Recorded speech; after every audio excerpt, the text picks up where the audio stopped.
Breaking news now from the war in Syria, and this could be significant. Reports that chemical weapons have been used in that conflict.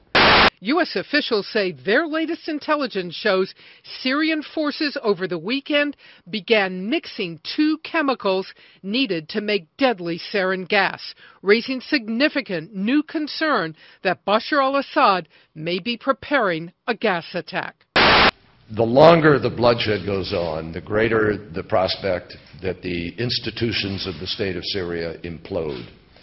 And therefore, the greater the danger is to the region and the world that chemical weapons fall into the hands of really bad actors. According to Western intelligence officials, they tell us that unlike the reports that we're hearing right now out of Syria, that in fact it was the Assad regime used some type of chemical weapons on rebels in northern Syria, around the Aleppo region.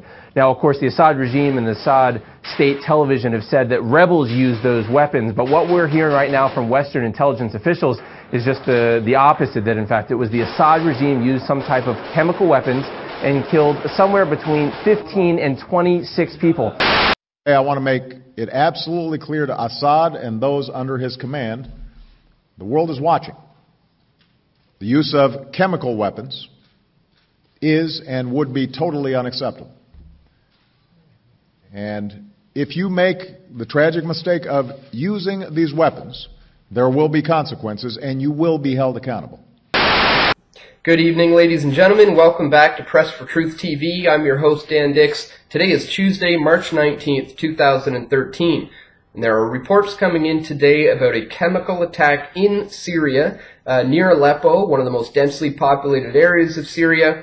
And the Western propaganda spin machine is on a campaign now here in the West to convince you that there is a need for military intervention in Syria.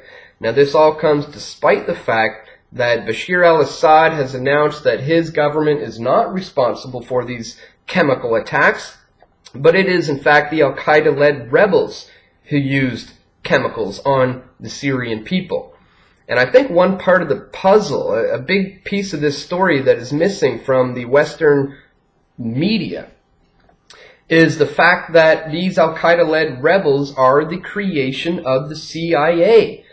It is British and Israeli and American intelligence who have been arming and funding these rebels in order to generate the chaos, to create the mayhem that is necessary to provide the excuse for military intervention. And we have to be aware of the fact that there is an agenda for a complete takeover of the Middle East.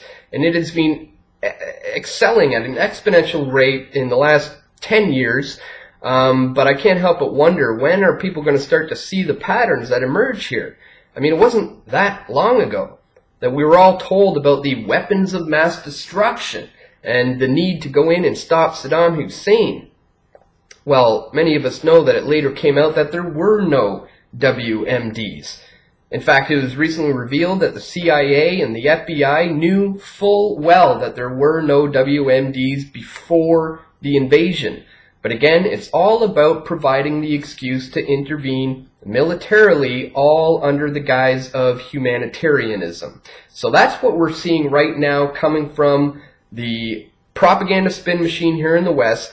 So today I would advise you, if you're trying to learn about some of the things that are going on in Syria, turn your TV off.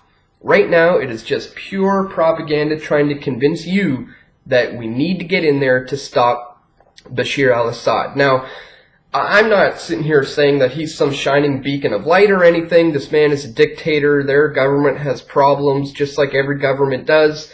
But what I'm trying to tell you is that we are being manipulated here in the West by the mainstream media to convince us that there's a need to go in there and to intervene militarily. And I think this plays into the bigger picture of their goals of an eventual invasion of Iran. But, I mean, steps have to be taken. They have to take over Syria and Hezbollah before they could even dream about invading Iran. So we're now starting to see all these steps unfold. And again, if you're trying to learn about this, please turn your television off. It is pure propaganda today coming from the mainstream. So In that respect, I want to leave you today with an interview that I did with the Iranian news station Press TV in Iran over 7 months ago now, where they asked me about my views on the propaganda spin machine here in the West that's trying to convince people to get behind this push for military intervention. And in this interview over 7 months ago, I also point out that we have to be careful of a false flag type scenario where they could use chemical weapons to be blamed on the Assad regime in order to provide the excuse to go in and intervene militarily. And again, of course, this is all being done by the al-Qaeda, al-Qaeda-led rebels, but we're trying to, they're trying to convince us here that this is all the Assad regime and he needs to be stopped. So here's that interview that I gave Press TV just over 7 months ago, talking about everything we're seeing in the news today. We're going to cross over to Toronto now. We're being joined by the founder of Press for Truth, Dan Dix, to discuss the situation in Syria a bit further. Many thanks for joining us here on Press TV, sir. Now, the fight for Aleppo still continues, with many terming it as a turning point. How important do you think Aleppo has become in what many call the proxy war of the U.S. and its allies against Assad? Well, knowing that Aleppo is the most densely populated city in Syria, it is the key to this current battle that is going on. If they manage to take over the city of Aleppo, that could potentially mean the beginning of the end, and that's why we hope to see the Syrian government continue to push back these al-Qaeda-led rebels who, we have to remember, there's a large propaganda campaign going on here in the West to convince everyone that the violence and the bloodshed is coming at the hands of the Assad government. Meanwhile, we've known for decades now that the U.S., along with British and Israeli criminal elements within the intelligence networks, have been the ones funding, training, arming these al-Qaeda rebels and creating the chaos and generating the mayhem in order to provide an excuse for military intervention under the guise of humanitarianism. So I think Aleppo is absolutely important to continue to pay attention to because what happens there could certainly trigger the rest of this ongoing situation there in Syria. Indeed, now the UN observers have moved out of Aleppo, we've just reported, due to the heavy fighting, and their mandate also soon comes to an end.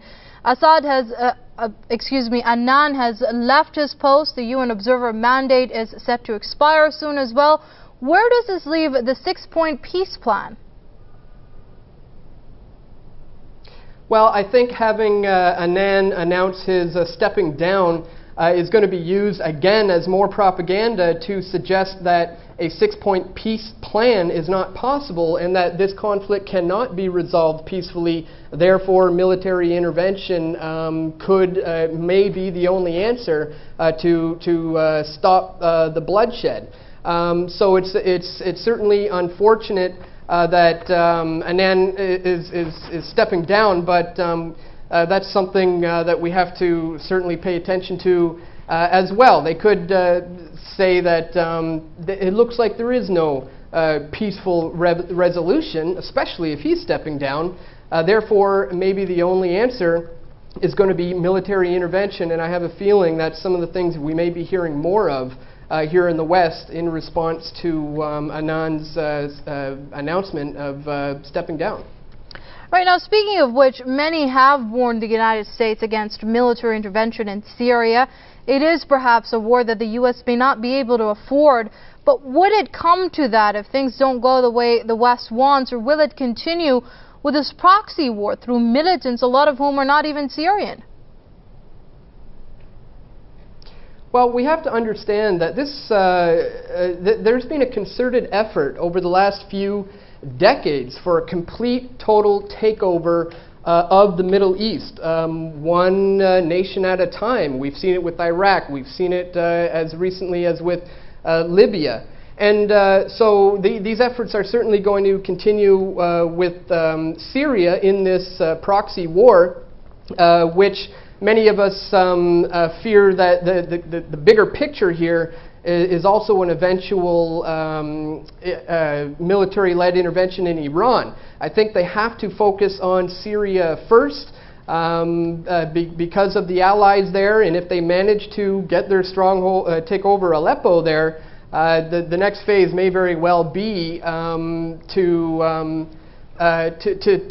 have an opportunity to infiltrate or take over Hezbollah, which would open up the door for an Iran invasion. So that's why it's incredibly important to continue to expose this propaganda for what it is, so that we can counter that and hopefully bring some awareness to some people here in the West that this is not going to be beneficial for the Syrian people. I mean, who made the United States and Israel and Turkey, Saudi Arabia, Britain, and others the global police here? If the Syrian people want to oust Assad, it should be completely up to them to do so, and not outside military forces who are imposing this on the Assad regime.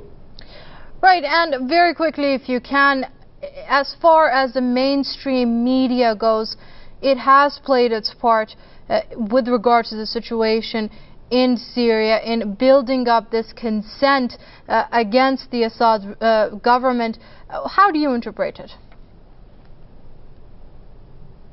I'm sorry? How do you interpret the role the mainstream media has played as far as the situation in Syria goes? Well, getting the people behind this idea of a need for military intervention is absolutely key to be able to go in there. And I think that's why we're seeing such a ramping up of the propaganda and the spin campaign over here in regards to the situation in Syria. There's so many conflicting reports. It's almost hard to keep track of everything that's going on.